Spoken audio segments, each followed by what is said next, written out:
Таңғаларлық жайт: дамыған 21 ғасырда интернетті мүлдем қолданбайтын, интернетсіз өмір сүретін адамдар бар екен. Сонымен қатар әлемнің түкпір-түкпірінде тіпті сусыз да өмір сүретін адамдар да бар. Біз үшін тіпті мұндай жағдайда қалай бақытты өмір сүру мүмкін екендігін елестету өте қиын. Бірақ тайпалардағы тұратын адамдар өздерін бізден төмен санамайды. Керісінше, осылай өмір сүргендеріне риза болып, өздерін жақсы сезінеді. Осыған қарамастан, тайпалардың өзіндік ерекше жүйесі бар. Құндылықтар мен шынайы дәстүрлер. Дегенмен, өркениетті дамыған қоғамда осы уақытқа дейін бір түрлі сұмдық әрі қызықты әдет-ғұрыптар сақталып келеді. Сол қызықты ғұрыптардың ең қызығы мен және сұмдығы мен сіз дәл қазір танысатын боласыз. Қызықты мәліметтерді өткізіп алмас үшін видеоны соңына дейін көріп, каналға тіркелуді ұмытпаңыз. Қытайдың таулы аймақтарында аз адамнан тұратын тайпа бар. Ұзын мүйізді мяу тайпаның әйелдерінде бір түрлі дәстүр бар. Олар өздерінің басында өзінің емес, қайтыс болған туыстарының шашын алып жүреді. Олардың ойынша, туыстарының бар күші шаштарында болған. Себебі шаштың түбінде ДНК молекулалары орналасқан. Әр әйел өмір бойы өз шашын жинап, сосын ата-бабаларының шашына қосып қояды. Осылайша шаштары атадан мұраға қалады. Олар шаштарын ағаш мүйіздерге орайды. Сосын ол парикті басына киіп жүреді. Бұл таңғаларлық парикті әр әйел тағып жүруі тиіс. Көптеген адамдар арық және сымбатты болғысы келеді. Бірақ тек боди тайпасы емес. Олар керісінше өзіне салмақ жинайды. Бірақ әйелдері арық және әдемі болып келеді. Еркектер қарындары үлкен болған сайын өзін сымбатты санай береді. Бүгінгі таңда сұлулықтың басты идеалдарының бірі ақ тістер және әдемі күлімсіреу болып саналады. Бірақ бұл ауылда япондық әйелдер тістерін әдейі қарайтады. Себебі ол адалдықтың белгісі болып саналады. Бұл дәстүр әлі күнге дейін ахугара деп аталған. Кореяның кейбір аудандарында бұл дәстүрді әлі күнге дейін қолданады. Бірақ қазір гейшалар қауіпсіз және тез кететін құрамды пайдаланады. Ежелгі Қытайда сұмдық дәстүр болған. Әйелдердің аяқтарын ерте жастан бастап орап қоятын болған. Соған байланысты аяқтарының басы, яғни саусақтары жансызданып қалатын. Осылайша олар аяқтарының қалыпты мөлшерге дейін өсуіне кедергі жасаған. Себебі олардың түсінігі бойынша әйелдің аяғы неғұрлым кішкентай әрі қысқа болса, соғұрлым оның күйеуі бай болады деп есептеген. Кейбір әйелдер осы дәстүрдің салдарынан тіпті жүре алмай қалған. Тағы бір дәстүр. Бұл дәстүрді көпшілік адамдар адамгершілікке жатпайды деп есептейді. Себебі бұл тайпаның өкілдері бас сүйегінің бастапқы пішінін өзгертуге, яғни ұзартуға тырысады. Африка халқы Мору Мангбету тайпалары бастарын жасанды түрде деформациялауды, балалардың басын кішкентайынан тығыз жіп арқылы тартып, тығыздап байлап қоятын болған. Жасы өскен сайын бас сүйегі ұзартылуы керек деп саналды. Олардың ойынша басы ұзын, яғни бас сүйегі ұзын болу ақылды адамдарға тән деп есептеген. Және ұзын бас сүйекті адамдар басқалардан жоғары саналған. Ментавая тайпасында әйелді әдемі деп тек қана оның тістері үш бұрышты болған жағдайда, яғни акуланың тісі сияқты болса ғана есептеген. Сол үшін олар тістерін тастардың көмегімен үйкеу арқылы формасын өзгерткен. Сену өте қиын. Стоматология дамыған заманда тісті ауыртпай-ақ емдеуге болатын кезде мұндай дәстүрдің бар екендігі әрине сенгісіз. Африкалық Мурси тайпасында бір түрлі дәстүрлер бар. Олар төменгі еріндерін тесіп және оны созып, Содан кейін тесікке сазды дискті орналастырады. Мұндай ұқсас дәстүрлер кейбір орталық және оңтүстік Америка тайпаларында кездеседі. Көптеген этнографтар мұның мағынасын түсінуге тырысқан. Бірақ дәстүр туралы жалғыз жауап осы дәстүр жасайтын тайпалардың барлығы біздің ата-бабаларымыз осылай жасаған, біз де жасауымыз тиіспіз деп жауап берген. Скарификация, басқаша айтқанда тыртық жасау. Бұл ежелгі адамдардың дәстүрлері. Динка тайпаларының мүшелері беттеріне осылай тыртық жасайды. Осылайша сызық буйволдардың, яғни жабайы бұқаның мүйізіне ұқсайды. Денеге тыртық жасау арқылы басқа да өрнектер қолданылады. Бірақ скарификация тайпа дәстүрлерінің ең таңғаларлық дәстүрі емес. Бұл адамдар буйволдардың, яғни жабайы бұқаның зәрін жинайды. Содан кейін оған шомылады. Бірақ ең қорқынышты дәстүрлер Аккори тайпадағы. Бұл тіпті тайпа емес, үнді аскетикалық діни сектасы. Бұл адамдар нәжіспен қоректенеді. Адамдар мен жануарлардың сүйектерімен әртүрлі рәсімдер жасайды. Сау адамның мұндайға баруын елестету өте қиын. Бірақ бұл тайпа өте сирек сау жүреді. Олар үшін күнделікті алкогольді ішімдік ішудің өзі тайпаның негізгі әдет-ғұрыптарының бірі болып саналады. Жаңа Гвинеядағы Папуа аралдарында Чимбу тайпасы тұрады. Олар жауынгерлік бояумен танымал. Денелерін бояу арқылы қаңқаларға ұқсас қылып бояйды. Ежелгі уақытта олар осындай қорқынышты бояуды қарсыластарын қорқыту үшін қолданған. Қазір тайпа еркектері тек 6 күндік Маунт Хаген фестивалі үшін осылай боянады.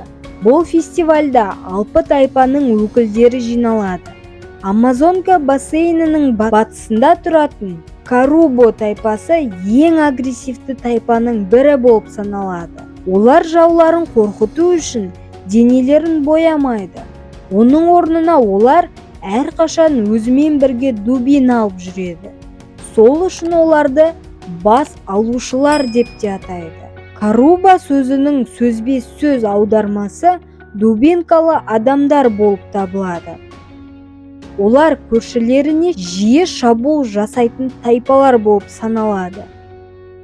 Жаңа Гвинеяның оңтүстік батысындағы ұлттық паркінде Асмат тайпасы тұрады. Бұл тайпа бір түрлі атпен танылған. Олар жанға жан принципі бойынша өмір сүрген. Мысалы, ақ адамның қолынан олардың адамы өлетін болса, тайпа кез келген ақ адамның бірін құрбандыққа шалады. Асматтарды Майклс Рокфеллерді ұрлады деп айыптады.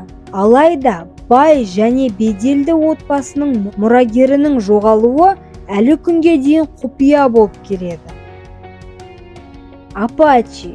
Ол үнділердің ең бағынбайтын тайпасы. Анығырақ айтатын болсақ, бұл атау ақш-тың оңтүстік батысында тұратын бірнеше тайпаны біріктіреді. Бүгінгі күнде Апачи тайпасының Техаста және Аризонада резервациясы бар. Апачи тайпасы пайда болғалы бері көшпелі болған және отарлаушылармен соғысып жүрген. Маори Жаңа Зеландияның жергілікті халқы болып келеді. Еуропалықтардың келуінен бұрын олар сол жердің тұрғылықты тұрғындары болған. Тайпаның адамдарын бетіндегі татуировкаларынан тез табуға болады. Олар өзінің жауын көзін бақырайтып, тілін көрсетіп, қатты жағымсыз дауыс шығарып қорқытатын болған. Кейіннен бұл қылықтары дәстүрлі би гакаға айналып кетті. Шайендер – бұл американдық үндістер. Олар пайда болғалы бері отарлаушылармен де, басқа тайпа өкілдерімен де соғысып үлгерді. Олар соншалықты шебер және батыл жауынгер болғаны сонша, оларды жаулары да құрметтеген. 19 ғасырда шайендер 7 жауынгерлік топқа бөлініп кеткен. Соның бірі ит адамдар болды. Ол тайпа өзінің мыңдаған қауырсындардан тұратын ерекше бас киімімен танылған. Гиена ұстаушыларды тайпа емес, Нигериядағы көше әртістері деп айтқан дұрыс болар. Бұл африкалық жігіттер өте қызықты және назар аударуға лайық. Олардың құзырында 3 дақты гиеналар өмір сүреді. Олар әдетте қолға үйретілген жануарларымен бірге көшедегі халықтың көңілін көтеріп жүреді. Гиеналарды қолға үйрету ата-бабаларынан берілген. Жылан үйретушілер Үндістандағы ең көне мамандықтардың бірі. Шығыс ертегілерінде біз осы жыландардың таңғажайып билері туралы көп еститінбіз. Жылан музыкамен бір толқында қозғалады. Әр жылы жылан үйретушілері азая берді. Ал алдыңғы жылы бұл мамандықтың беделіне нұсқан келді. Себебі Делиде адамдарды осы жыландармен және пышақпен қорқытып жүрген бір топ ұрылар ұсталды. Австралиялық аборигендердің өзіндік ерекшелігі бар. Олардың көзі күшті көреді. Жай адаммен салыстырғанда бірнеше есе жақсы көреді. Оған қоса қараңғыда да көру қабілеті жақсы. Бірақ бір жаманы олардың көру қабілеті жай адаммен салыстырғанда тез нашарлайды. Көптеген австралиялық аборигендердің 40 жасында көздері көрмей қалады. Жүрек аурулары қазіргі таңда ең қауіпті аурулардың бірі болып табылады. Бірақ боливиялық аборигендерге бұл қорқынышты емес. Олардың жүректері өте мықты. Ғалымдардың айтуы бойынша бұның себебі ерекше диетада. Бұл халық құрамында өте майы аз, шикі көмірсуларды көп пайдаланады. Команч америкалық батыстың ең қауіпті тайпаларының бірі болып келеді. Олар алғаш жылқыларды қолға үйреткен тайпалардың бірі. Команчыларды көбіне спарталықтармен байланыстырады. Себебі олар жауынгерлік қабілеті күшті болған. Олардың бүкіл өмірі соғыспен байланысты болған. Сол себепті олардан отарлаушылар ғана емес, басқа да үндістер де қорыққан. Масая өзіндік мәдениеті және салт дәстүрі бар шығыс африкалық халық. Қазіргі кезде масаилар оңтүстік Кенияда және солтүстік Танзанияда өмір сүреді. Бұл халық ең бойы ұзын халық болып есептеледі. Тайпа жігіттері ұзындыққа секіреді. Олар күшін және ептілігін осылайша көрсетеді. Осылай олар қалыңдықтардың назарын өзіне аударады. Бірақ сіз әкесі қызына қалай бата беретіні туралы білгенде қатты таң қаласыз. Қызды күйеуге беруден алдын әкесі оған түкіреді. Әр халықтың өзінің той дәстүрі бар. Бірақ олардың кейбіреулері шынында да таң қаларлық. Мысалы, Балиде тойдың алдында жас жұбайлардың 6 азу тісін аралап алып тастайды. Балиялықтардың ойынша бұл 6 жамандықтың болдырмауына алып келеді деп сенген. Ол 6 жамандық ашу, ақымақтық, көре алмаушылық, құмарлық, ашкөздік. Сондықтан отбасылық өмірге қадам басар алдын бұл күнәлардан арылу керек. Шығыс Нигерияда әйеліне бара жатқан күйеуін әйелдің туыстары күтіп алып, таяқпен ұрады.